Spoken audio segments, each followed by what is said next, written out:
qala an Abi Hurairah radhiyallahu anhu an Nabi sallallahu alaihi wasallam qala inna Allah ta'ala yugharu wa ghairatullahi ta'ala ayyatiyal mu'minu ma harramallahu alaihi.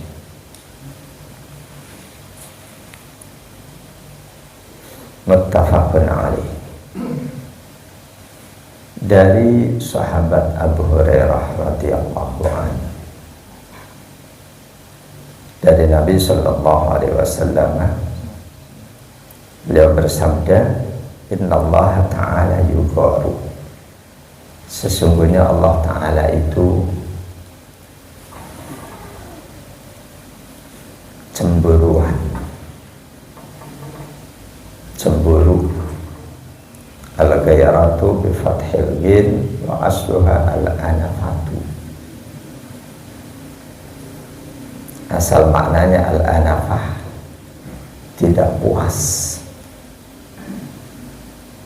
Di syarah yang lain marah. Sesungguhnya Allah akan marah. Wa ghairatullahi ta'ala, dan kemarahan Allah itu, kecemburuan Allah itu terjadi ayyatiyal mu'minu ma harramallahu alaihi, ketika seorang mukmin menerjang sesuatu yang diharamkan oleh Allah.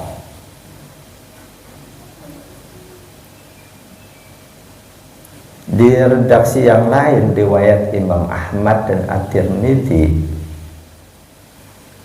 innallaha yugharu wal mu'minu yugharu, sesungguhnya Allah ada rasa cemburu, demikian juga mukmin pun harus punya rasa cemburu. Kecemburuan Allah, kemarahan Allah jelas ketika hambanya yang beriman menerjang sesuatu yang diharamkan oleh Allah. Kalau sekedar mengerjakan sesuatu yang makruh, tidak sampai Allah marah. Meninggalkan sunnah nggak sampai Allah marah. Ketika mukmin menerjang sesuatu yang diharamkan oleh Allah, baru Allah akan marah. Dalam bahasa Rasul di sini, Allah cemburu. Kalau kita ikuti hadis riwayat Ahmad dan At-Tirmidzi, maka mukmin pun harus punya kecemburuan sebagaimana kecemburuannya Allah. Cemburulah ketika saudara kita mukmin yang lain menerjang sesuatu yang diharamkan oleh Allah. Suami harus cemburu pada istrinya ketika sang istri melakukan hal yang diharamkan oleh Allah. Demikian sebaliknya, orang tua harus cemburu ketika anaknya melakukan hal yang diharamkan oleh Allah. Demikian juga sebaliknya. Itu cemburu yang bernilai ibadah. Jemaah dan Allah ya ajma'in. Hadis ini diriwayatkan oleh Imam Al-Bukhari dan Imam Muslim. Wujud kecemburuan kita sebagai mukmin, sekaligus di situ ada perintah Rasul sallallahu alaihi wasallam. Ketika kita lihat saudara kita melakukan pelanggaran syariat, melakukan kemungkaran, harus ada reaksi dari diri kita melihat hal itu. Allah cemburu hambanya melakukan hal yang haram. Kita pun harus punya sikap seperti itu ketika melihat saudara kita seiman seagama melakukan hal yang haram. Harus ada sikap dari diri kita. Bahkan keberadaan sikap kita ketika melihat saudara kita melakukan sesuatu yang dilarang agama, itu oleh Rasul dikaitkan dengan keberadaan iman di dalam diri kita. Kita yang benar-benar nggak ada perasaan apapun, masa bodoh ketika melihat saudara kita melakukan hal yang dilarang oleh Allah,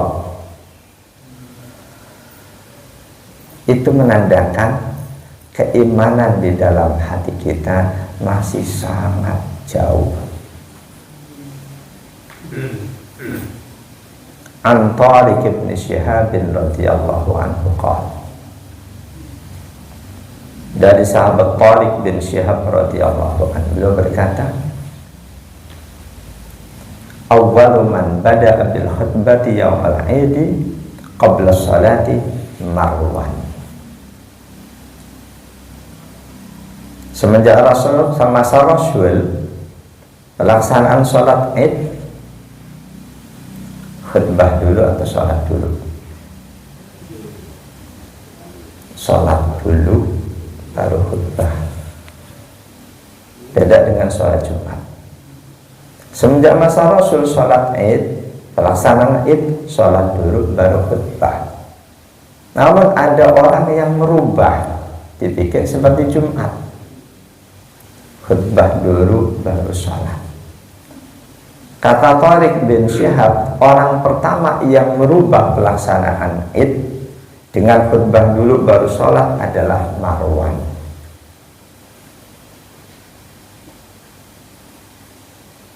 Faqama ilaihi rajulun. Ketika saat itu Marwan melakukan hal itu, merubah pelaksanaan Id dengan mendahulukan khutbah baru sholatnya, kira-kira kenapa? Apa pertimbangan beliau ini? Kemungkinan besar kalau sholat Id dulu baru khutbah akan banyak jamaah yang bubar. Melihat sholat Jumat khutbah dulu baru sholat, nggak ada yang bubar di saat khutbah. Kemungkinan alasan Marwan beliau ini seperti itu. Tapi itu nggak berlanjut. Ketika Marwan melakukan hal itu, ada seseorang yang langsung menghadap beliau. Faqala, orang ini menyampaikan nasihat, as-salatu qabla khutbah. Tuan, yang betul sholat dulu baru khutbah.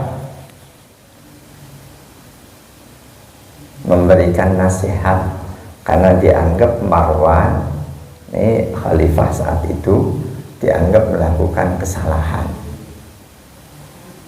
merubah sesuatu yang sudah dipraktekkan semenjak Rasul, sahabat, khalifah 4 terus. Ketika diberi nasihat seperti itu, Marwan menjawab, qad turika ma hunali. Hal seperti itu sudah nggak berlaku, sudah ditinggalin. Di antara sahabat Nabi menyaksikan hal itu, sahabat Abu Sa'id Al-Khudri. Kata beliau, sahabat Abu Sa'id radhiyallahu an, amma hadza faqad qada ma'alaihi. Ini orang ini sudah melaksanakan apa yang menjadi kewajibannya, menasihati amir yang salah. Jadi kata sahabat Abu Sa'id, siapapun muslim melihat orang lain melakukan kesalahan, dia harus bereaksi. Kata sahabat Abu Sa'id, sami'tu Rasulullah sallallahu alaihi wasallam yaqul, aku mendengar Rasul sallallahu alaihi wasallam bersabda, man ra'a minkum munkaran falyughayyirhu biyadi. Siapa saya di antara kalian yang melihat satu kemungkaran, maka atasilah kemungkaran itu dengan tangannya.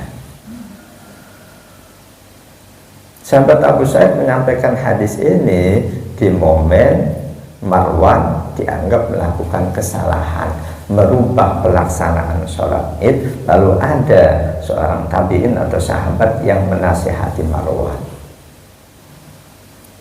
Nah, itu kemungkaran itu enggak cuma hal yang merusak secara fisik, merubah-rubah hukum agama yang disepakati, itu termasuk kemungkaran. Menerjang kemaksiatan termasuk kemungkaran. Nah, di hadis yang didengar oleh sahabat Abu Sa'id, Rasul menegaskan, man ra'a minkum mungkaran falyughayyirhu biyadi. Siapa saja di antara kalian yang melihat kemungkaran, maka atasilah kemungkaran itu dengan tangannya. Di kasus tadi, sahabat atau tabi'in melihat kemungkaran Marwan, dia atasi dengan mulutnya. Fa'ilam yastati' fabilisani, nggak sanggup dengan tangan, dengan mulut. Contoh tadi. Dengan tangan ada yang menafsirkan itu hak umaro, hak penguasa atau hak aparat yang ditetapkan oleh umaro, mengatasi kemungkaran dengan kekuasaan, dengan tangan.